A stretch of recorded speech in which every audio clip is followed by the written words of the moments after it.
change amidst all this I madness already. know. Yeah, well, I know they've been improving their things. So hi, Kristin Snowden. So thrilled to see you today. So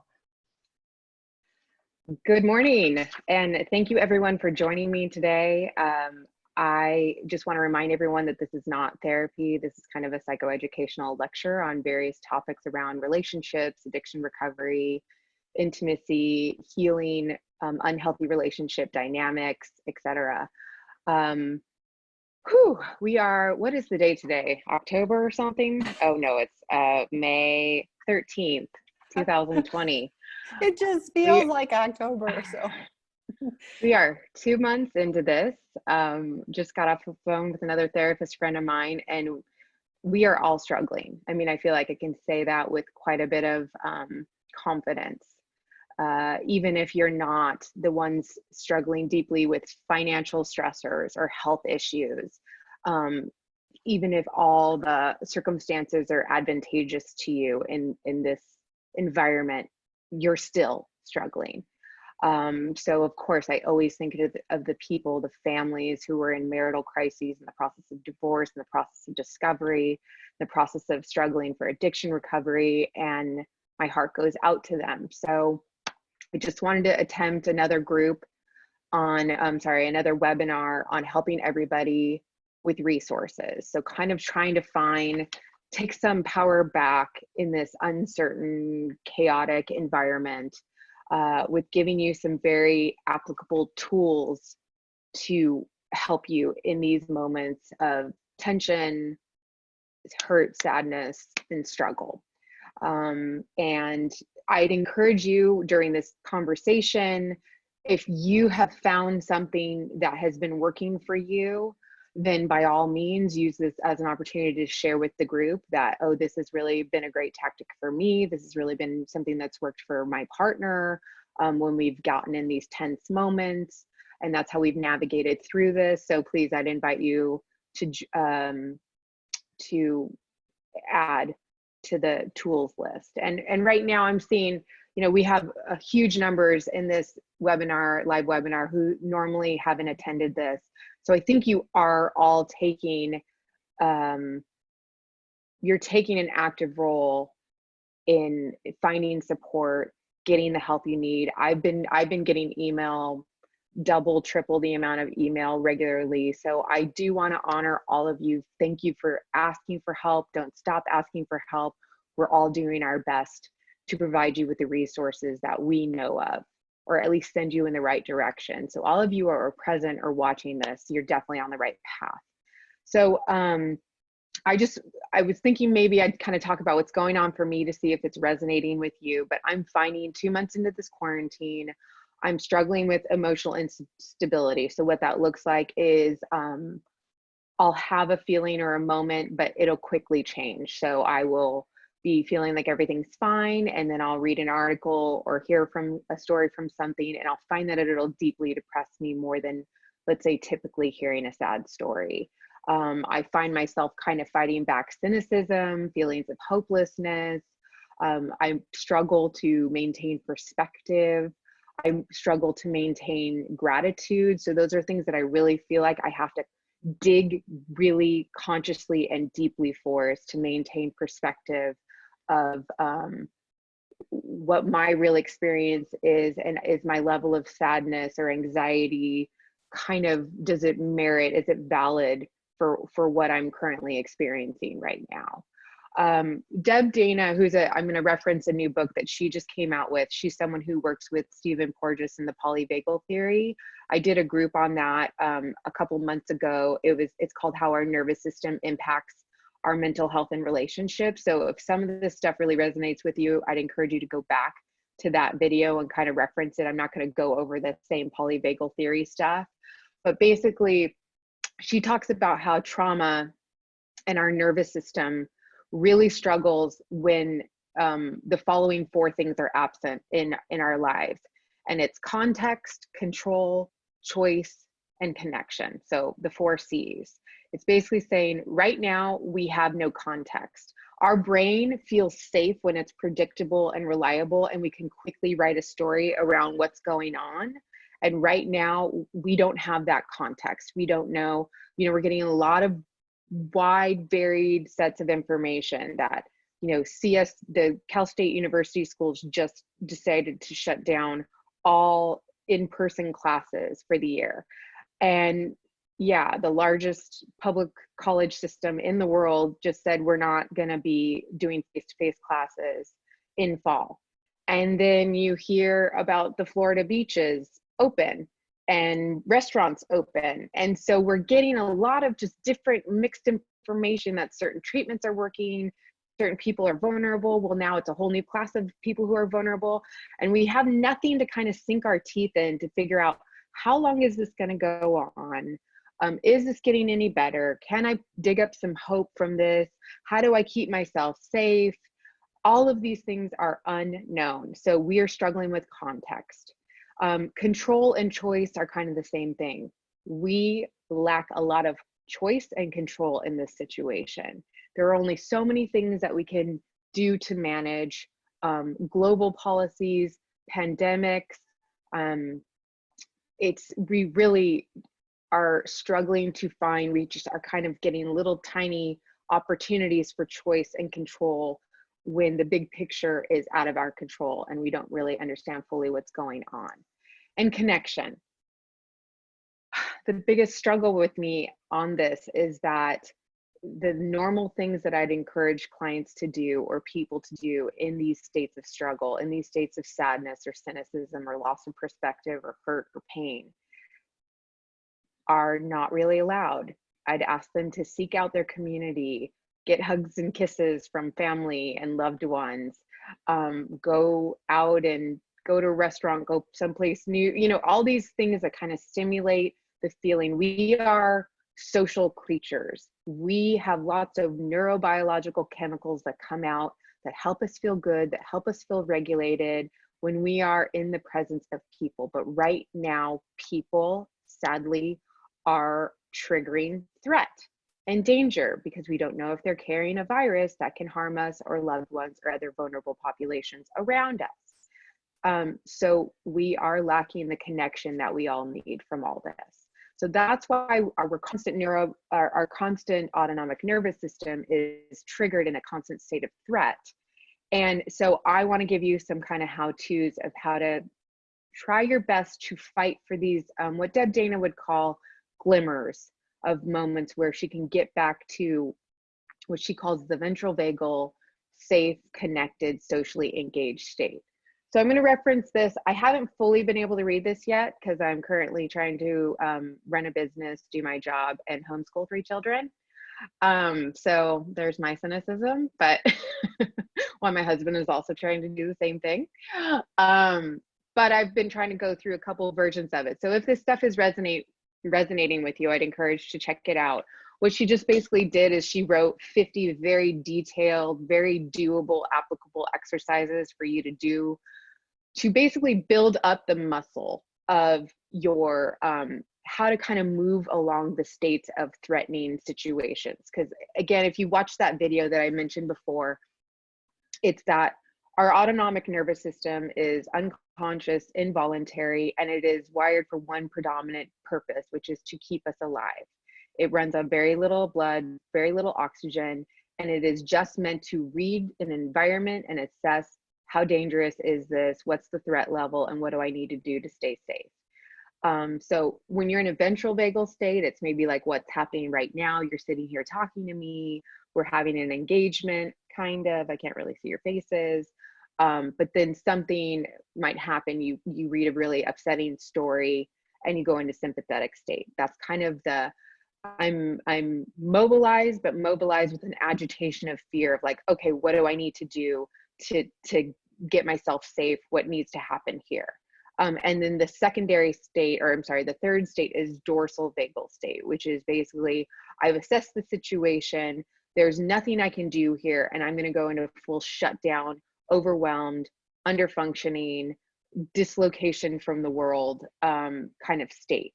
And so you might notice during these past couple months of quarantine, you've wandered between these three states where you have a ventral vagal, maybe you just get off the phone with a friend that you haven't been able to connect with, and you talk about it and you guys laugh about commiserating during this quarantine. And that's the ventral vagal socially engaged state.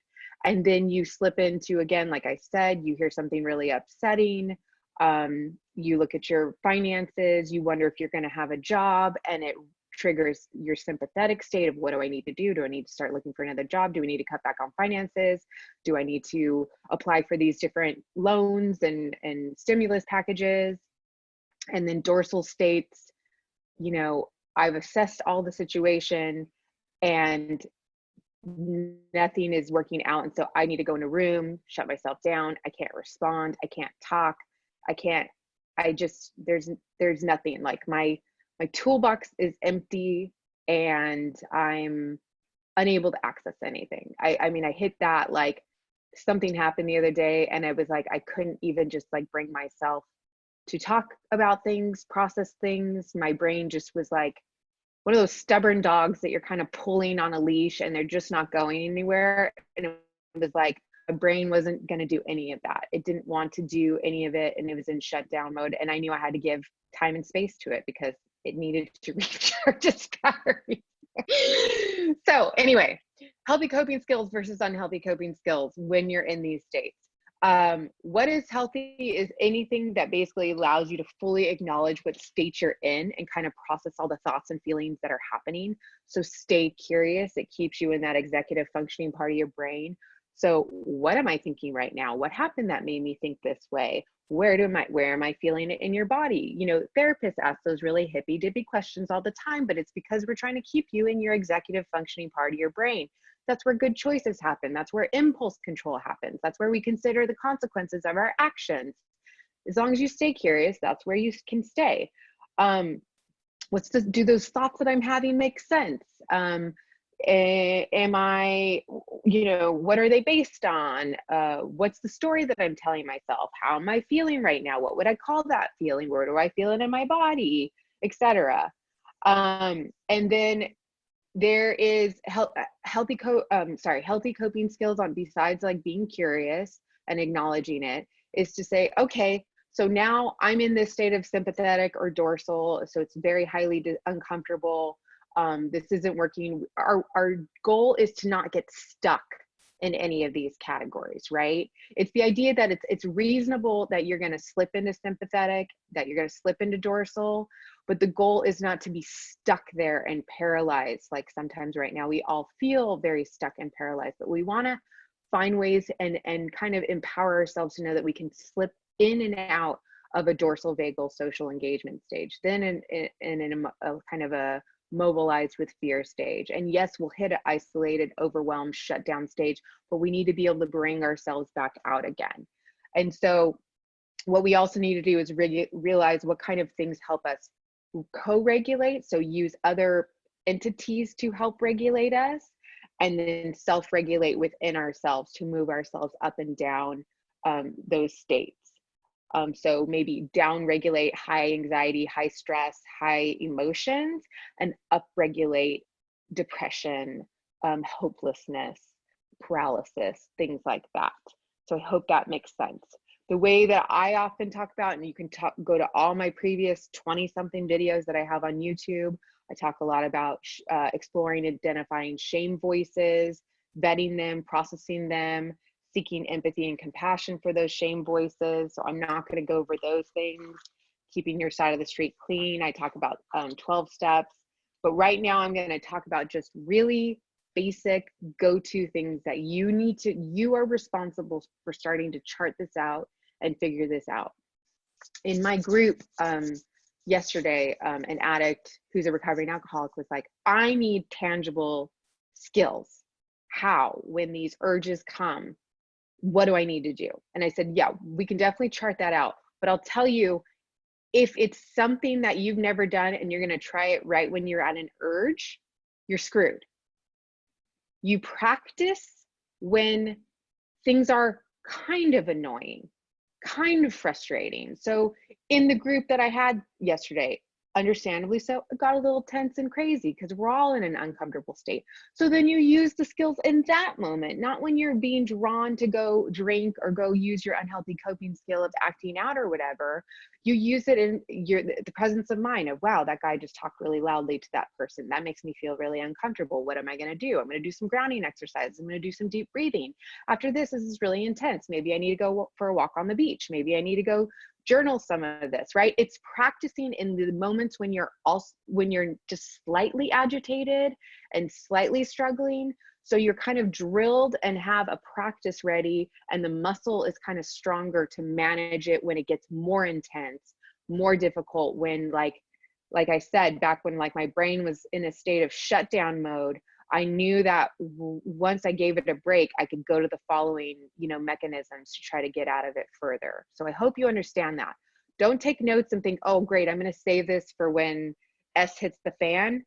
Like, start these things today, make a commitment and a practice to do them regularly, so that when stuff really gets tough and you find yourself in a really bad place, you will have the skills to reference what works and what doesn't work. So I'll try to post a version of this, but this is a mix between engaging with other people or things in order to feel good and doing things for yourself. So there's grounding techniques, and like, let me explain those really fast. Those are basically grounding techniques, are what they sound like. Something allows me to feel like my feet are back on the ground. So remember, trauma and struggle and stress gets us out of reality. They say like anxiety is a struggle about the future, depression's a struggle about the past, and then the present is the present. So you're going into different places when you're in those states of struggle. You need to bring yourself back in this moment where your prefrontal cortex can make healthier decisions. So grounding's like, what's my butt feel like against this chair, and what do I see around me in this room? What does my body feel like? What does it feel like to put my feet on the ground?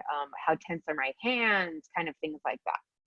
Mindfulness meditation, I've talked about that more in detail, and that's the hot thing right now for a reason. There's so much evidence base that it can help rewire your brains, rewire your autonomic nervous system. I'd encourage you to try it. I struggle to do it. I keep trying it.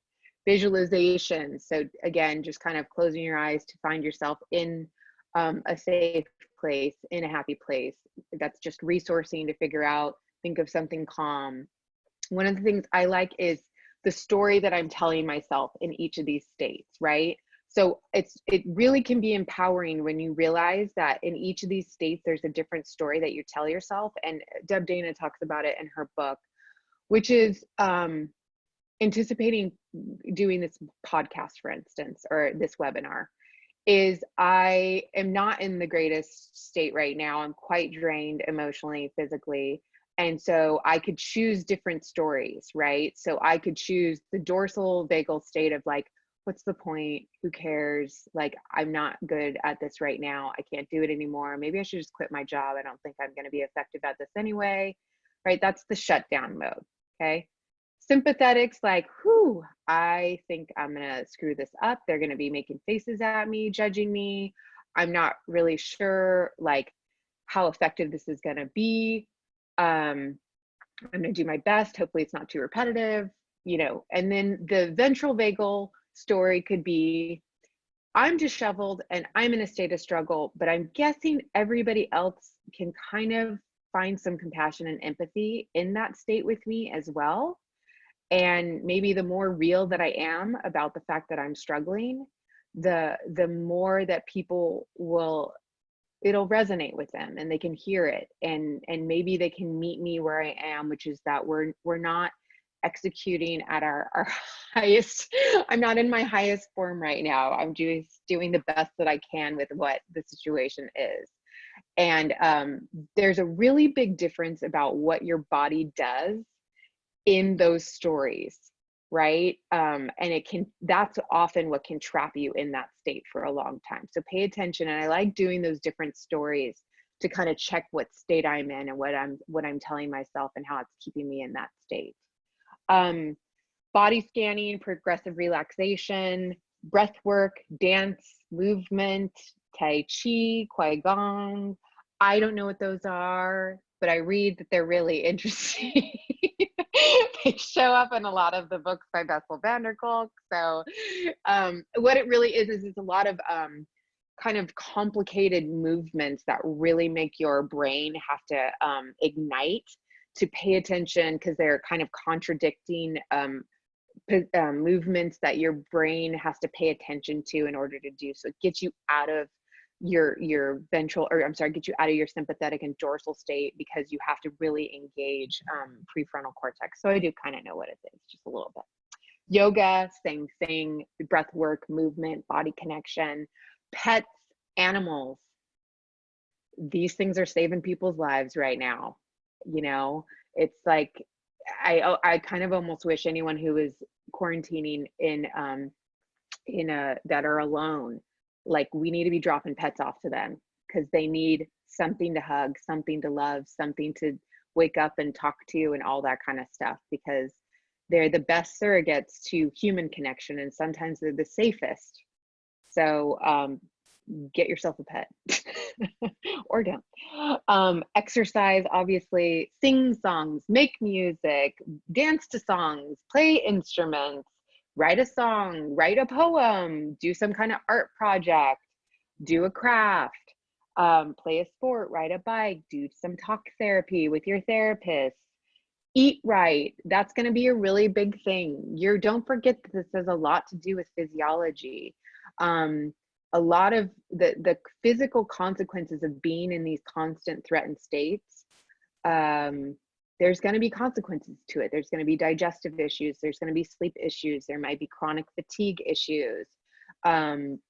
We really need to, all the things that we do have control of, how much we eat, or what we eat, how much we sleep, how much physical exercise we do, we have control of that. We need to do everything that we can to mitigate our physiology, because it's already kind of detrimented by being in this more threatened state because of this actual threat. Avoid substance use or substance abuse. Please, this isn't the time to be numbing out. Journaling, there's this thing too, there's kind of this bilateral stimulation that stimulates your right and left sides of the brain. I think it's like EFT and other things do like tapping exercises, but I don't know if you can see me. Sometimes people find comfort in that. Sometimes they feel comfortable in like squeezing things or doing like these stimulations on each side. So I'd encourage you to explore those. Journaling, gratitude lists, talk to a trusted friend. Go out in nature, serve others, or community service. I'm just finished writing an article on step 12, which is of the 12 steps, which is just like, hey, I know that you're struggling with perspective. I know life's hard. You've done all this great work. Now go out and connect with other people. We are a species that needs to make meaning of all this. We need to write a story and make meaning about what this is all about. And serving others, connecting with others, giving to others helps our neurobiology. There's just no doubt. Of course, it has to be done with boundaries. And if you struggle with boundaries, I have lots of videos on that too. But when you're in a state of struggle and you're struggling with perspective and gratitude, like I am constantly right now, I think, what have I done for other people? What can I do for others? And that helps you get out of your own kind of struggle and thinking about making meaning and purpose and stuff. Neurofeedback's really great. Social engagement, healthy and safe touch when it feels healthy and safe. Big sighs, strangely, I feel like I'm like in drama school when I do that, but those actually will reset the your nervous system. Screaming into a pillow, get a punching bag, attend support groups. Tammy is going to list at the end of this some really great support groups that are there. I see a bunch of people are using them right now. Connect. It's even better if it can be face to face, so you can see people's face expressions. You can see them laugh and smile. The group where I work, my therapist group, they do like a weekly Zoom meeting where it was so funny for like Cinco de Mayo. They all wore like mustaches and hats and like all from their screen. It was just so funny to see. And they were laughing, like changing their backgrounds and screens. And I said, this is as close as we can get to social engagement. You know, you wish that they were physically in a room with you laughing, but it's humans trying to adapt to the situation that they're in. And it was a moment of laughing and seeing them, and it was so funny. And so do your best. Rocking in a chair, listening to podcasts, there's so much out there right now. It's like I can't get enough of what's out there, free, accessible podcasts on any type of topic you could ever imagine that you'd ever want to know. I think I mentioned to Tammy, I uploaded this app, Musician, where they teach you to play piano. I'm trying to learn to play piano. Art projects where they send you like the art kit, and then they do the art on the or on the Zoom or the remote session with you. Please just figure out what works, drill on it, see what's working, see what's not working. So then when it gets bad, when you get to those dark places, which you will, if you haven't already entered them several times, you can go to these places. And I'm ready for any questions and any other ideas that have been working for you. We do have some questions, but I want to share. I got, I'm doing the same thing as everybody else, but I had this moment of shame.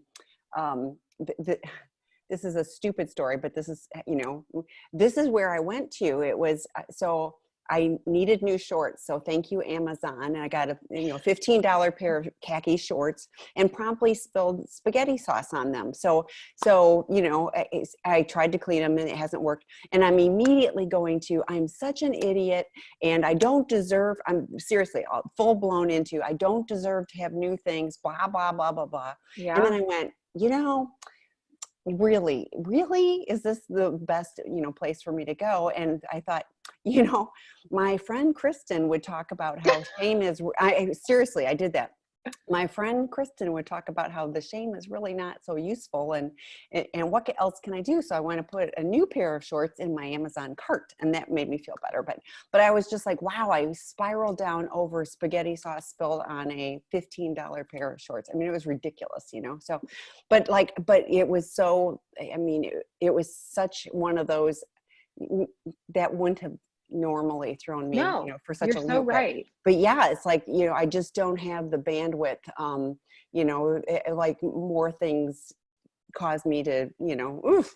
You're absolutely right. I had like my husband and I got in an argument about something, and I'm someone who preaches on shame is unproductive, shame is, when it really got down to it, why I was so upset is I went straight to like, this is just another example that he doesn't love me.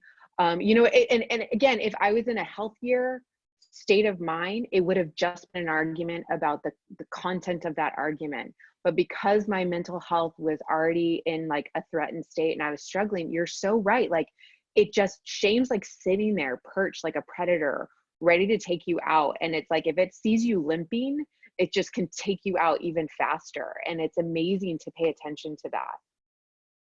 And fortunately, because I have practiced enough of changing like the being curious, I was like, what is this really about? So I was able to stop before I went completely down the rabbit hole too. When you're talking about serving, I thought, there are so many people that are alone. And so even if it's serving by being intentional about calling people who don't have the outside contact, you will feel better. And they get to at least talk to a real person.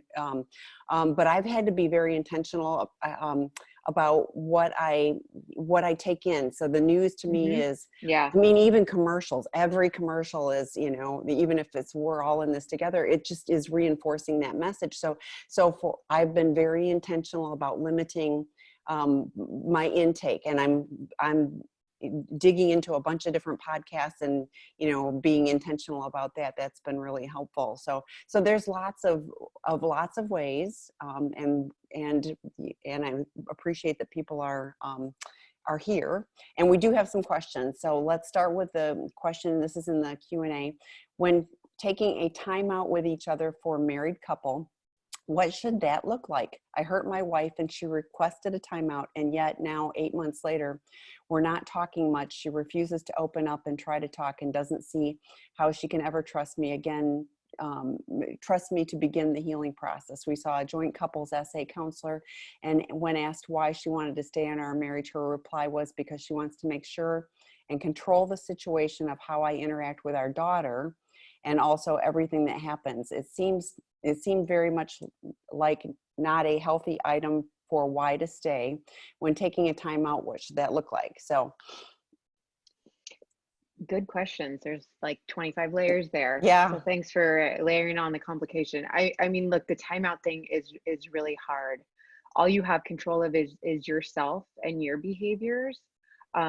So without maybe harping on her and countering her boundaries. So if she says stop contacting her, I mean, I guess you have to kind of respect that in some way. But if she's left the door open to have communication, you're of course always welcome to say, I want to keep talking about this. I want to process this. I value you. I want to reconcile. I want to heal.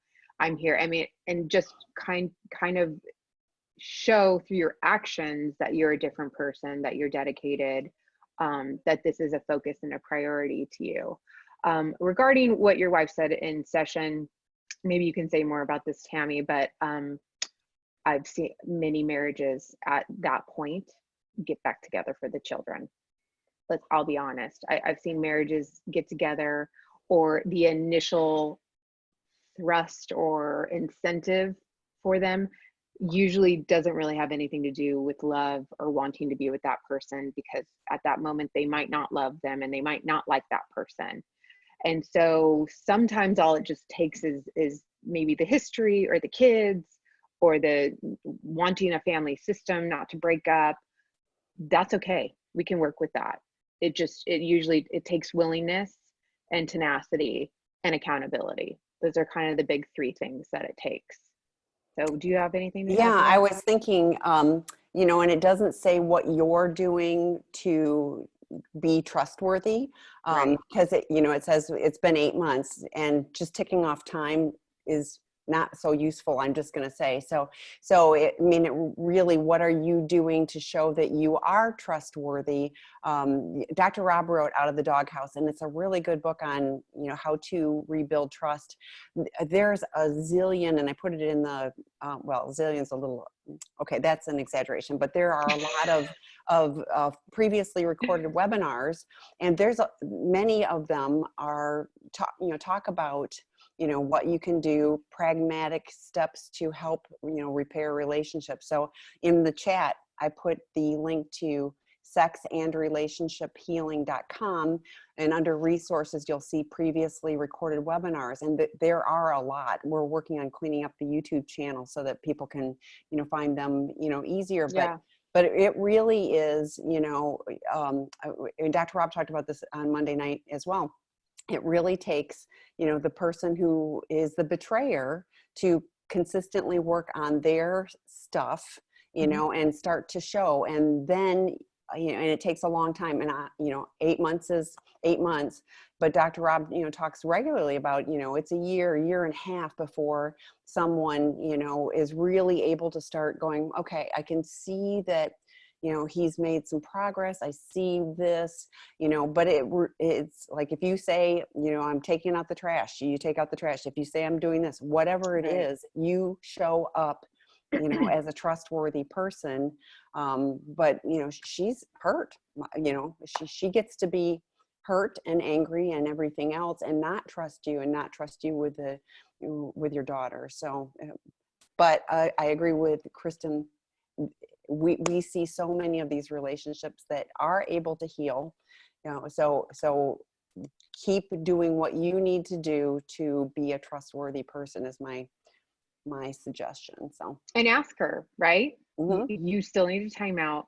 Tell me what I need to do, and listen very hard about what her response is, and try to use that as a map. And without going, well, it's already been 8 months, and I would encourage not being defensive, not throwing things back, not blaming her for, anything she's doing. It's just, what can I do, and really listen, like Kristin said. So in the chat, someone put, my wife cheated on me multiple times. It was a really, I think, really difficult situation. Now that I'm away for 6 months, I can feel myself becoming healthier. How do I keep from relapsing? I'm really confused. How do I keep from relapsing, which in my case looks like having feelings of wanting to get back together? Okay, that makes sense. I have left my wife because of all the betrayals. I had to walk away from my whole life. I am becoming happier, but there is so much collateral damage. I may lose my home. There are other money problems, daycare issues, and other things. In addition to stressing about the betrayal, I now feel like I'm responsible to fix all the things too. I've taken the mental state of mind recently of this mess is all because of her, and she can clean up the mess. How healthy is this? I mean, everything works until it doesn't work anymore, right? So if that story is not working for you, I suggest changes. I mean, certainly when someone cheats, there's a deep betrayal and there's deep harm, but you also have choices about how you want to respond to it. Like I had a friend one time mention to me some crazy statistic that if someone's been cheated on, they'll ultimately sleep with a married person, because it's kind of this idea of like, no one respected the sanctity of my marriage, so I guess I don't need to. But the biggest problem is you need to be someone that you can sleep with at night. So regardless of what your partner has done to you with the lying and the betrayal, you still have to behave that at the end of the day. I always say shame is constantly trying to convict us of being unworthy and unlovable. And it's always sitting there kind of watching your behavior, calculating it, listing it, getting ready to pounce, like Tammy and I were just talking about. And ultimately you have to figure out, are you behaving in a way that is integrated with your values and goals? Because no matter what your wife chose to do and continues to do and the mess that's made, what are your goals? Who do you want to be? You say childcare issues, so you have kids. What kind of parent do you want to be? What kind of home environment do you want to create? What kind of situation do you want to develop despite everything kind of being destroyed in this, amidst and around you? It's hard. It's really hard to stay in integrity when you're in such a threatened, upsetting state. But that's what will help you transcend this and survive it. Yeah, I thought very similar. You've got kiddos that are, that are in this mix, and how challenging it is for you and with them and everything else. I also thought, I talk often to female partners of male addicts, and I talk about the brokenness of these men, and one of the things that, I have great compassion for you and the trauma that you've experienced. I also have compassion for your wife, who, clearly is, is struggling, because this is a pattern when there's negative consequences and it keeps happening, because you said it cheated on me multiple times. So, I hope she gets help, for her compulsive behavior, and ultimately you will be co-parents forever. So even if you don't get back together again, finding a way to navigate the relationship so that you can co-parent. And I tell people, and you're going to co-grandparent eventually too. So, think of this as the long haul, so while you can be free of, the day-to-day, the collateral damage, yes, but you can be free of the day-to-day, and I feel better. There still is a path. So doing what you need to do to be a person of integrity that, can be there for your kids, and, what is it that you ultimately want, but, get some support for, for the betrayal that you experience. It's very real. We have a male partner betrayed, a male betrayed partner group, on the sex and relationship healing.com platform, because there are female sex and love addicts, and there are male partners, and they don't feel as comfortable going to the other partner groups. So, and there's also, I just found a male coach who works with male partners. So email me at Tammy, Tami, at seekingintegrity.com if you'd like that information. Don't know them, but that might be a good support for you, in navigating this as well. So, well, and that brings you to the next question. It's the Mhm. same thing. It's the book Out of the Doghouse seems to be directed at men cheat. Would it work for women who cheated, or are you aware of another resource? So Yeah, and I think one of the things with Out of the Doghouse is it's about rebuilding trust, and as Dr. Rob says, men are just, this is his, they're clueless about how much hurt they've caused, and it's a very practical steps. I have had females who have used that book. I mean, it's take what you need and leave the rest. There are books about female addicts, in which Out of the Doghouse is to cheaters, and not necessarily, talking about addiction, sex addiction 101 in the workbook, which somebody else, mentioned. Those are, about addiction specifically, but, we have a number of podcasts, and I just mentioned there's a male partner group, there's a female, sex and love addict group, and there's actually, now we're going to start, we've got a new resource for female porn addicts. We're going to have a drop-in group for them. So there are resources, but I really do think that you can find practical tips on, I need to rebuild trust. That means I need to do what I say I'm going to do, and if I'm, it used to be if you're coming home from work, but now we all work from home. But if I say I'm going to stop working at 5:30, I stop working at 5:30. I don't, it isn't 6 o'clock or whatever, so I do think you can find help, but I would encourage you. Lacey Bentley, who does the female sex and love addict group, is also a coach, and but she's written a book, and I forgot the name of it. I apologize, but she may be a good resource for you as well. Yeah. So.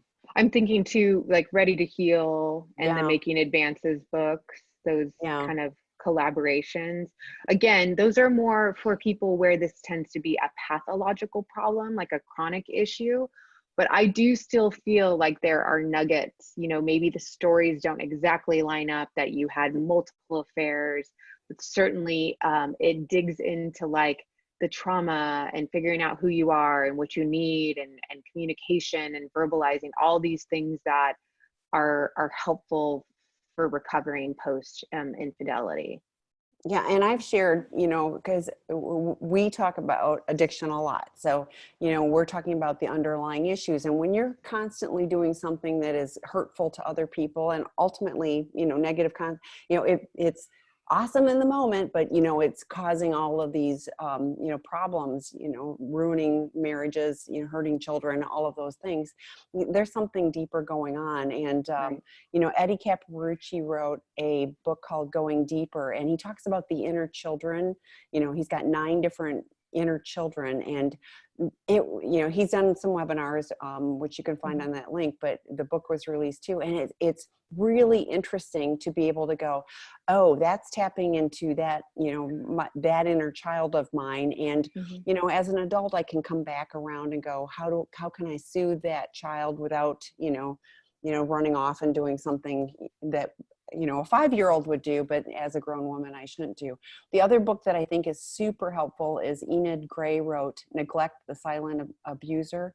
And so many of us would never identify that we had neglect, because, things were seemingly good. But then when you have parents who are not available for some reason, when the system is not, there isn't the secure set up for us as children, it can be classified as neglect.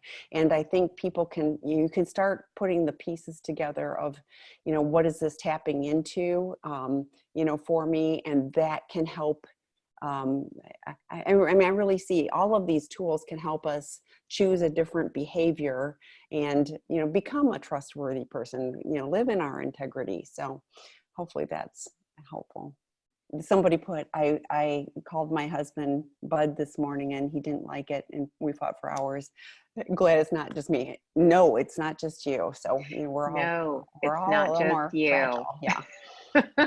So somebody said I work with an individual SA counselor. I've been working with him on Sex Addiction 101 and also out of the doghouse. That's good. So that's good. Yeah, Any I other mean, or I was going to questions? invite anyone to Yeah. add like what they found has worked, because I'm assuming again a lot of the people who are chiming in are in their own maybe marital or relationship struggles or personal journeys. And so I think it'd be great for you guys to be sharing resources of what works for you. Um, so someone just put an Excellent. exercise. Mm-hmm. Okay. Yeah, because I think it's again, it's almost like we have to kind of treat it like we're getting a graduate degree in how to take care of ourselves when our body just kind of wants to pull itself into its turtle shell and shut down because there's so many threatening messages going on. So we have to work even harder to stretch our brains and our physiology and our emotional capacities to still operate in spite of all these stressors and threatening situations and still do relationships. I mean, being able to have a healthy exchange with other flawed human beings is one of the greatest kind of symptoms of mental wellness, in my opinion, right? Like if you're functioning at a level where you can rupture and then repair relationships, struggle, but then co-regulate and help each other heal, that's kind of what life and wellness and balance is all about. Well, and I found that I'm reticent to call or whatever, you know, like I think it's just, I just don't feel like it, you know, that kind of that lethargy. And like, I make myself, you know, I commit that, you know, I'm going to call my parents today or whatever, whoever I'm going to call, but like I make myself and I'm always glad I did. And I'm always kind of like going, you know, Yeah, but as all the soon as, way up to the point. yes, as soon as I'm Yeah. dialing, then I'm fine. But you know, but it's like, and I just go, Yeah. well, I have time. You know, this. Why Right. am I? You know, so it's fascinating. Somebody said have the addict do the Help Her Heal workbook, builds empathy and boundary support. And yeah, that Carol Jurgensen Sheets wrote that workbook. She's done a podcast on the Sex, Love, and Addiction Oh, podcast great. series as well. So so I would invite you to do that. We do have another question. Hello, I'm a female recovering addict, NA, 2 years clean. My partner is also a recovering male addict, 2 years clean. We met in the rooms, have been together for almost 2 years. We basically got clean together. Both of us are in this webinar right now. During pandemic, we fought and separated for a month, and now we're back together working on our communication skills. Any suggestions? Well, the 12 steps are a beautiful journey or opportunity or guideline to do your own personality dialysis and also relationship dialysis. So, I mean, look, there needs to be this grace and understanding that relationship dynamics are just, even the healthiest, strongest relationships are going to struggle with this constant exposure to each other, to the flaws, um, to the irritants. You know, they're going to, another human around you in this state is going to be kind of the lowest hanging fruit or quickest access to let you discharge your yucky emotions, if that makes sense, you know, like a husband or your children or something like that. So do know that it doesn't make it okay. When you do it, you need to apologize, take ownership, and once you know better, try to do better. But do have an understanding and grace that if I want to be loved for my shortcomings and my flaws and how much I screw up, and be given grace, I need to do my best to extend that same thing to other people. But as far as any communicate, I mean, if couples therapists are still ready to, you know, we still are seeing clients remotely to kind of talk about these issues. Some have been coming back to kind of brush up on issues that have come up during this crisis, given tools. Sometimes you're willing to say something when like a mediator sitting there, when you would normally say it in a couple session, or you need someone kind of regulate and translate and help you kind of decipher what the real fundamental issues are. Because sometimes a crisis like this will just quickly bring up to the surface with what was already boiling underneath. And so don't completely chalk it up to like, oh, we're just in a threatened state.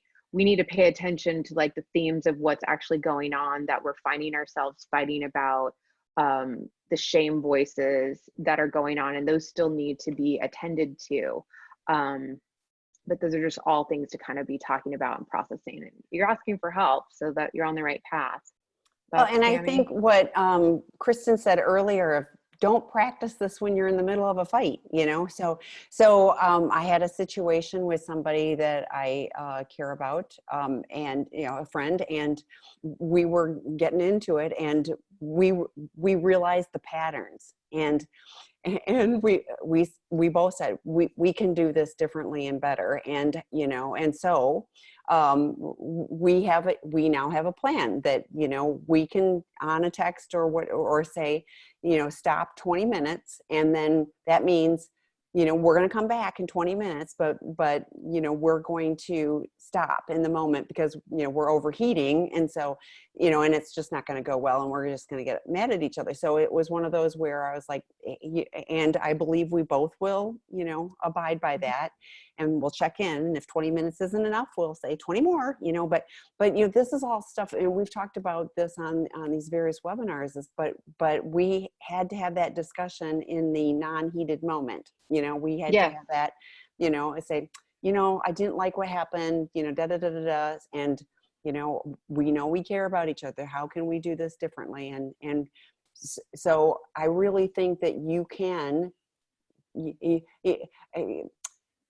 end up doing this dance, and it's the same dance. It's the same steps over and over again, and they don't help us, you know, so how can we change what we're doing? That means one of us has to go, wait, you know, stop, and not just go, you know, I said this, you said that. I said this, you said that. You know, well, we say the same thing over and over again. So you know, I think that I agree. There's lots of therapists that are doing telehealth, and lots of people are getting help. So, but just figuring out a plan in the non-fighting moment of like, when this happens, let's do something different, can be helpful too. So, be explicit, assume nothing, especially in these states. Be clear is kind. Yeah. One more question. We are about 80% of the way through a divorce. I'm wanting to ask her if she wants to reconcile. She identifies as a sex addict. She hurt me so many times, but I want to keep family together for kids. She's been in so many rehabs, and there have been so many cheats. What can I do? It's hard to let go of her. So I what I hear you saying is she's been in rehabs for sex addiction, not just I don't want to say just chemical dependency, mental health stuff. Yeah. I mean, and it really does depend. So, you know, if those kind of things, you know, haven't worked, you know, is there both? Yeah. So that is hard. So I'm sorry. I understand, and I don't think you're crazy for wanting to reconcile, despite the fact that she's harmed you or lied or betrayed you so many times. So I hope you never shame yourself. You know, as Rob says, there's nothing wrong with loving people. There's nothing wrong with loving people and wanting to keep your family together. It just can't be at the cost of your sanity and your health.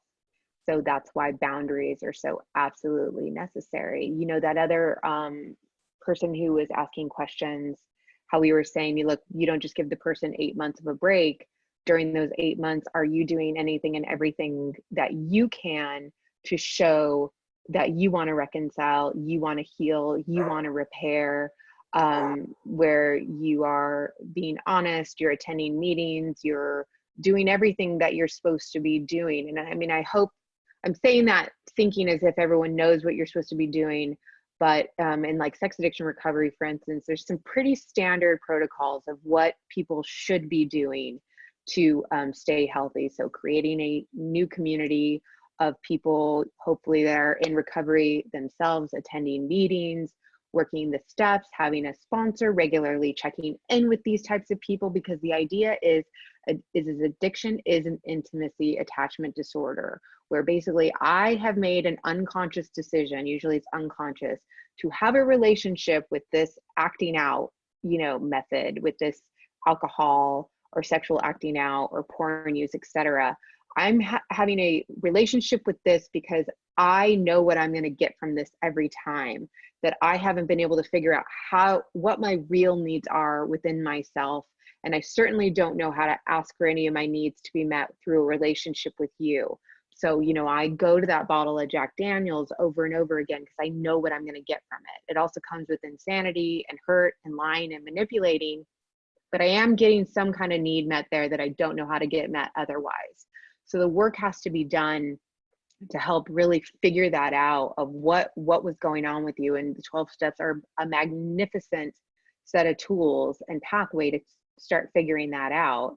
And then there's also, certified sex addiction therapists and people who know how to walk people through disclosures, through shame resiliency, through healing, through rebuilding trust, and all that. So there are patterns to healing. It's just whether or not there's willingness, there's surrendering and humility, there's tenacity to kind of hang in there, and there's accountability on both sides.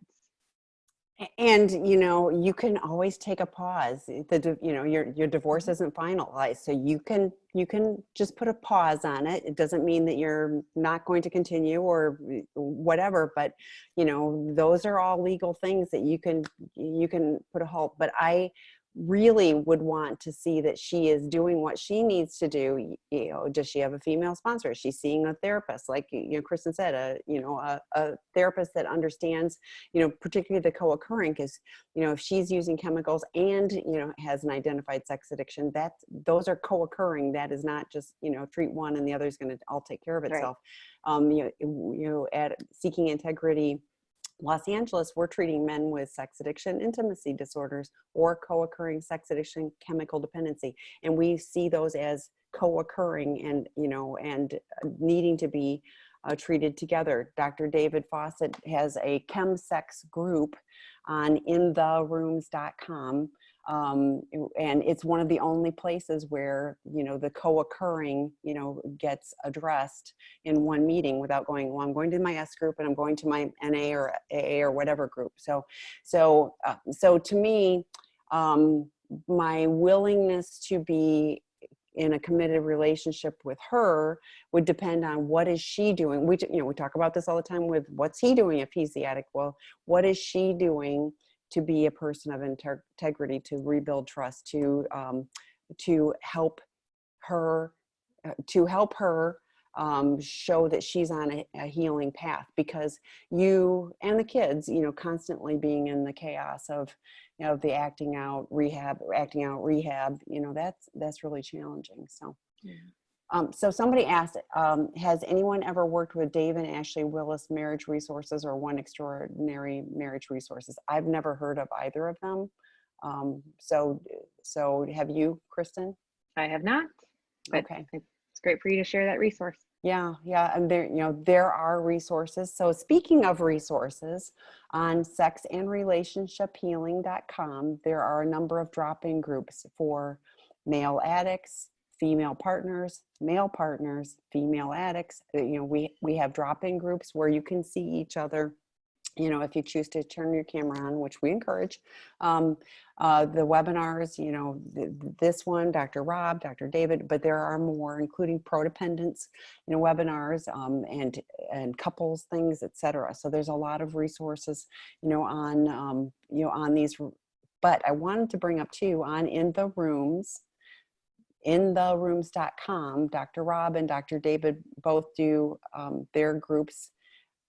Tuesday nights for Dr. David, Friday nights for Dr. Rob. But on monthly, and May 16th is the next one.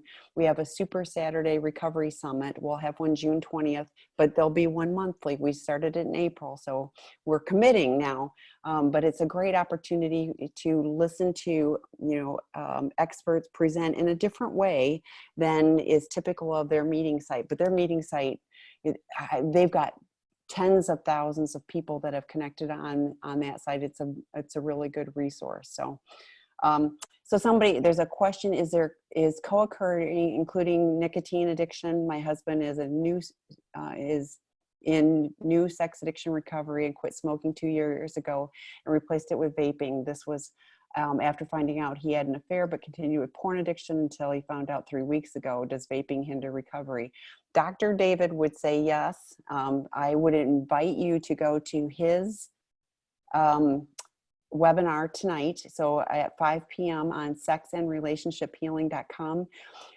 When he talked about what nicotine does, and smoking, he's brilliant at it. I won't get it right, but he's talked about how a nicotine really opens up the pathways in the brain and blah, blah, blah. So I would invite you to go to Dr. David Fawcett's webinar on sexandrelationshiphealing.com at 5 p.m. on Wednesday, which is today, for those of you here, and ask him directly. He will give you a much better answer. But I will also tell you that Seeking Integrity Los Angeles, we are a smoke-free, vape-free location, because we don't want the brain hijacked by any of those other things. No. We want we want people to be in true recovery, not just using another form of it. So I think we are out of time. Kristin, it was great to see you. Thanks for sharing. Thanks for being real, as always, and thank all of you for joining us, and come back next week. Eddie Caparucci, who I mentioned, will be on, and then Kristin will be back again on the second Wednesday of the month, so that I'll see you in June, and we'll see what's happening in our lives then. It's a sad, interesting milestone these days. So I wanted to say thank you everyone for joining. I'm so happy to see that the numbers are growing on these webinars. Please feel free to prepare some questions to ask me. They don't have to be about addiction recovery. They can be general. I mean, you could see the wide span that they're varied questions that are here. And we're here for you. I mean, this is the hour to try to help everybody, and tell some friends. There's no requirements of who can and can't join these groups. So please. Thank you, everyone. Bye-bye. Thank you. Thank you for joining.